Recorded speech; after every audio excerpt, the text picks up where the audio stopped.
appreciate you hopping on and talking with me today. It has been a wild 12 to 24 hours. Let me just get your first reactions when you heard that the former president had been shot. Well, the first reaction I think from me and most people is anger, concern, disbelief. At the same time, not surprised. There's a range of emotions that you go through, but of course, you're immediately concerned for his well-being. We heard immediate reports that other people had been shot, and we were concerned for them. All that factors into this, and quite honestly, is everybody going to be okay? That's kind of your first. It's like I said, a range of emotions that all flood in at one time. I understand you were at your own, talking with constituents and stuff out Right. here in the 10th. Um, what were they telling you when all this happened? Well, there's a lot of people, of course, are angry.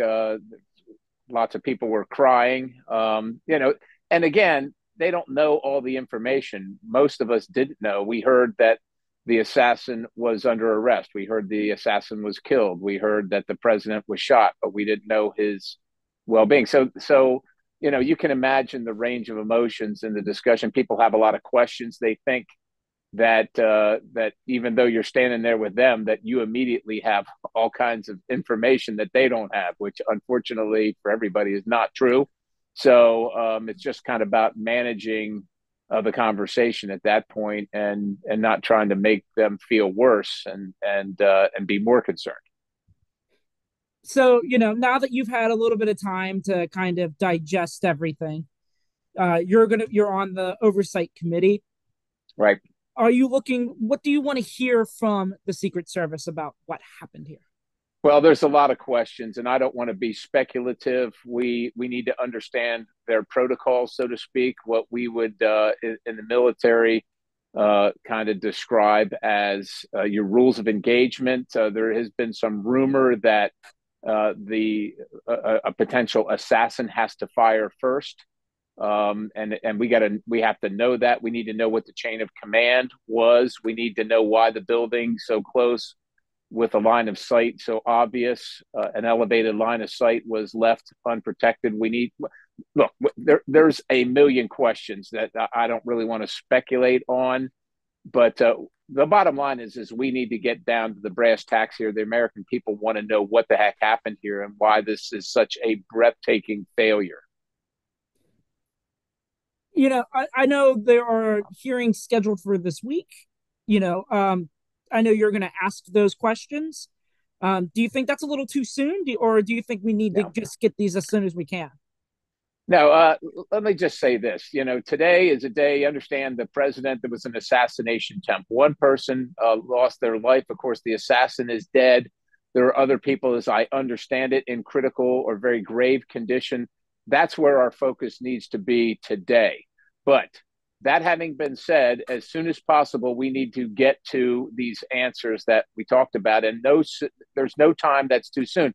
If these are threats that are imminent out there, and a lot of us have felt that the president has been under siege, and many people that are trying to do what we consider making America great, or just trying to preserve some sense of normalcy, feel the same threat of siege. And so there's going to be time to get to that, but we don't want the same slow rolling from the administration or from agencies. We don't want to have to subpoena people. We want them to be forthcoming. We want them to look for a speedy resolution and speedy answers, so that changes can be made as necessary, and we can understand why this occurred the way it did. You mentioned the people under siege there. You've been one of those people that have been, called out on multiple occasions. Are you concerned about your safety? And I mean, we're going to have more of these political events. We got a couple Yeah. months before November. Are you concerned about holding these types of events for your own safety and Well, safety we of we we, supporters? we plan we plan for that of my own safety and the safety of my staff. I'm always a little more concerned about my family because they didn't necessarily sign up for that kind of that kind of thing to be thinking about and looking over your shoulder, what have you, always being prepared for that. But uh, the like again, I think there's going to be plenty of time to discuss this. We just need to be concerned and say our prayers today. But I think that some of the rhetoric that has been used regarding myself and the president is very similar. It's concerning and it's disappointing. You know, what what are you concerned that this sends a bad message about Pennsylvania? Uh, to see something like that happen here. Well, certainly we don't like the fact that the president came to Pennsylvania and and this occurred in Pennsylvania. We don't want to be famous or infamous for those things, but at the same time, it is an opportunity to showcase some of the first responders and the great people that work in emergency management, and the fact that that Pennsylvanians do want to get to the bottom are praying for the president, regardless of how you might feel about President Trump. I think that most people don't want this thing in our Commonwealth, don't want this thing in our nation, and are concerned for the families. And I think there is a silver lining, and we should recognize and highlight that. Have you spoken to the president today, or do you know how he's doing?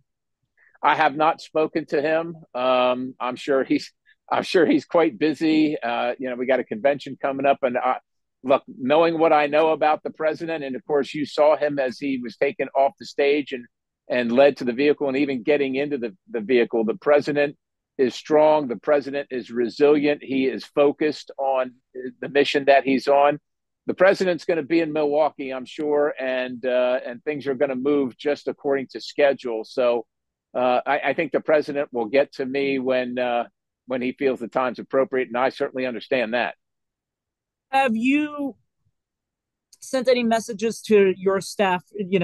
Maybe people who are out and about working at your offices and stuff like that. Have you sent any messages to them and telling any?